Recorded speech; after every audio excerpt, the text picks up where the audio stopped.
Do you know how to identify that narcissist in your life? There are a couple signs that I've observed, a couple things that I've learned recently about the people who are narcissists and how to identify them.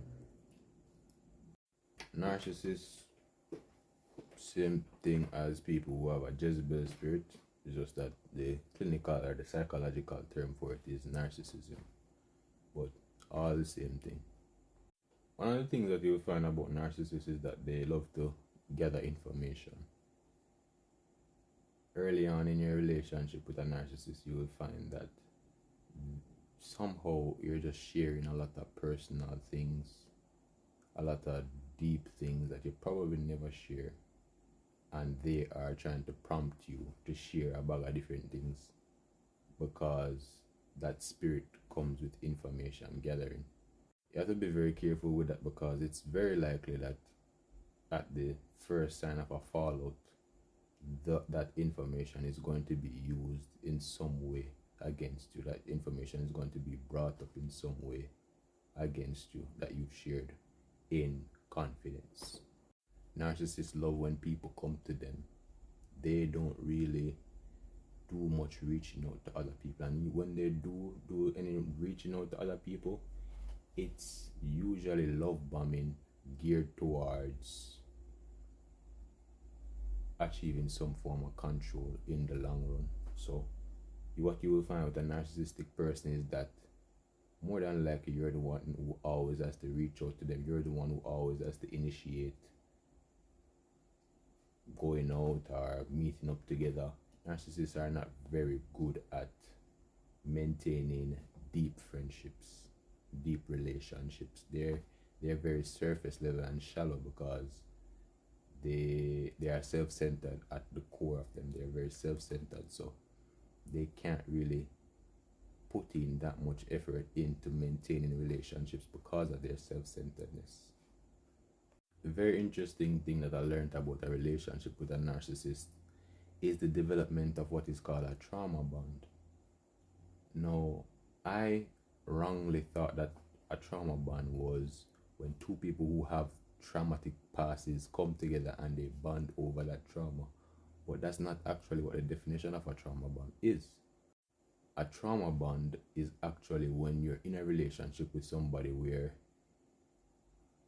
it is characterized by times of things being good, you're being accepted by this person, you're being loved by this person, and then times when you're abused by this person emotionally.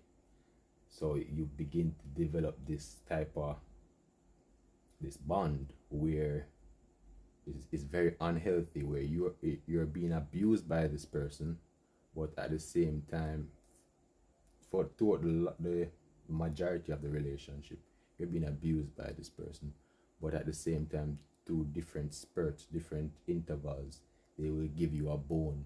They will make you feel nice or tell you something good or do something good for you just to keep you bonded to them. That's actually what a trauma bond is. And you will find that in your relationship with a narcissist, you might very well be developing a trauma bond with them. Narcissists tend to be very emotionally immature. They don't handle criticism well. They don't handle conflict well. They can't take criticism well, because what criticism does to a narcissist is that it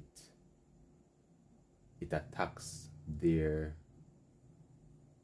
grand self-image that they have of themselves. They have this picture perfect idea in their minds of themselves, and when you do give them any form of constructive criticism, that is attacking their perfect image that they have of themselves. Also, in the realm of being emotionally immature is the fact that they get triggered very easily and they don't deal with conflict well. So they will tend to have outbursts when you're having a conflict with them, or when you're supposed to be You're supposed to be adults who can have a conversation and have a disagreement. The narcissist will have these, I call them temper tantrums, really. That's what they manifest as. They seem like adult temper tantrums where one of two things: either they will just immediately say something harsh and something that will pierce you, usually something, probably not usually, but sometimes, I should say, concerning your past or something that you brought up about the past. Or they will just shut down and just not want to communicate and just, like those children. I don't know if you ever when you play ball as a youth and you have a one man who a fame ball, and because he not get him own way, he decide to take fame ball and cut and make everybody else not playing a ball. That is something that narcissists tend to do a lot. Take up them toys and run. They can be very hurtful and disgusting in their communication with you when you do have a conflict with them, when you do have disagreement with them. They will say the most heinous things that you could think of. And the thing about them is that because of their information gathering, they know exactly which buttons to hit. They know exactly where to place that spear, where it will do the most damage to you. And they will attack you in some disgusting ways that will make you feel like, make you wonder, how was this person ever a friend? How was this person ever a family member before? Right, this is a very important tool of narcissists. Big tool that narcissists use. Gaslighting. Gaslighting is when they distort reality. So what you think happened, they will challenge it and tell you that you make up things or you're not remembering things correctly. They have the perfect recall. They have the photographic memory, and you just always remember things wrong. You always or you take things out of context, or you react badly. Gaslighting, they don't acknowledge your feelings. Narcissists don't acknowledge your feelings because only their feelings matter as well. If you bring something up to them, like a way in which they've hurt you, for example, they will spin it in some way to basically put the blame back on you, to say that, oh, they did this, they hurt you in this way because you did X. They reacted this way because you did Y. This is what they do. They don't take accountability for anything. And I think the most important thing for me to say to you guys is that they gravitate to people who are considered empaths, people who are empathetic. A narcissist will always gravitate to another person who they can feed off of, basically a person who is more docile, who is more agreeable, who is more of a people pleaser.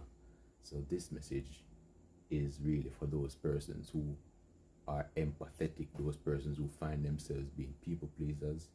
You will find that narcissists will gravitate to you because basically it's just a shark smelling blood. They know how to hunt their prey. The spirit in them knows how to hunt for those who they can extract the most out of, who they can be, for lack of a better word, parasites too. So be careful and pray about it and seek God about it, and don't be naive. Don't be naive. You are fearful and you are wonderfully made. God bless you.